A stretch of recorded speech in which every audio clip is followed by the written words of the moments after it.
Hi, my name's Vincent. It's nice to meet you. I'll be using some examples from when I was at Abercrombie & Fitch to explain how I go above and beyond.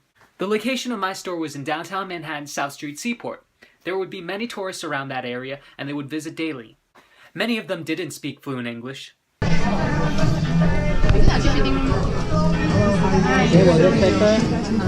Size or something? Yes, difficile che noi abbiamo le misure. La prossima settimana Okay, no problem. Just but next week we have another sale or not? Just today and Black Friday. Black Friday's coming soon. There probably will be a bigger sale too.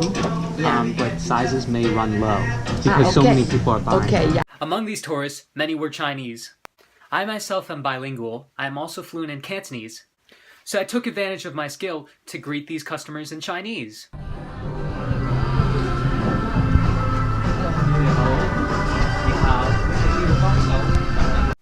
When I did this, I saw that the customers felt a little bit more comfortable with me.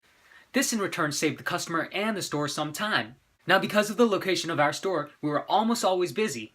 The quicker that I could get customers out of the store and satisfied helped the store short-term and long-term. Another example of how I went above and beyond was when there was a sale. For example, there was a 40% off sign on a rack. A customer would look at the product and they would ask me, is this product really 40% off, because they were skeptical. So instead of just confirming that the product was 40% off and saying yes, I took the extra step to calculate the final price for the customer. The total cost, how much will it be? Oh, it would be 40% off of that, so the total cost is $112. This extra step goes a long way because it helps the customer keep track of how much they're spending. So if the customer didn't know and they went up to the cash register and they found out they weren't happy with the price, this would in turn slow down the whole process of the whole store, because then people would have to clean the cash register up, take the clothes, repin them again, and bring them back up. Whereas if we told the customer on the spot, the customer would have known and said either they wanted it or not, and they could have placed it back or brought it with them. Now I want to move on to my time at Sears, where I was selling appliances in the home department. As a salesman in this department, you make 100% commission. That means there's no hourly wage. You are also pressured to meet quotas. So you would think that the more you sell, the better of a salesman you are. Now, this is a little bit controversial because it depends what you're selling and how you're selling it. Selling the customer the right product is better than selling the customer the most expensive product. So because the way our job is shaped, a salesman has to acquire the skills to weed out certain customers who they know aren't going to buy. In addition, the salespeople also gave better treatment to certain people who they thought were going to buy.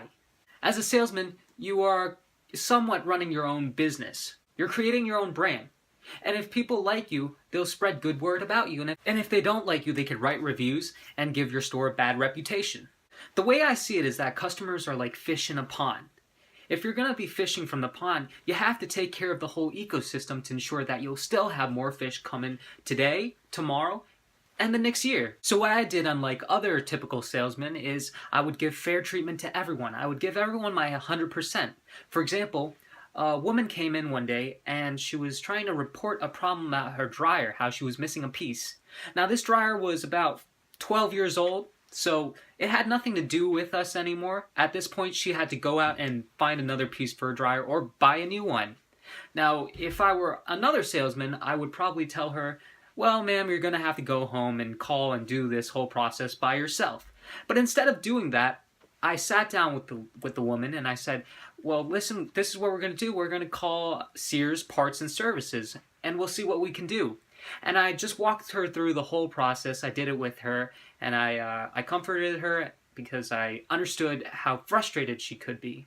When we were finished with this whole process, the woman was very, very happy. Even though we couldn't take care of the problem, she said that if there really is no hope for her dryer, she will come back and she will find me. She got my number down, she took my name down, and she went and told my store manager that I was a really great employee, and she even wrote a review. So in conclusion, these are just a few examples of how I take it above and beyond when I am doing customer service. As you can see in my resume, I have a diverse portfolio.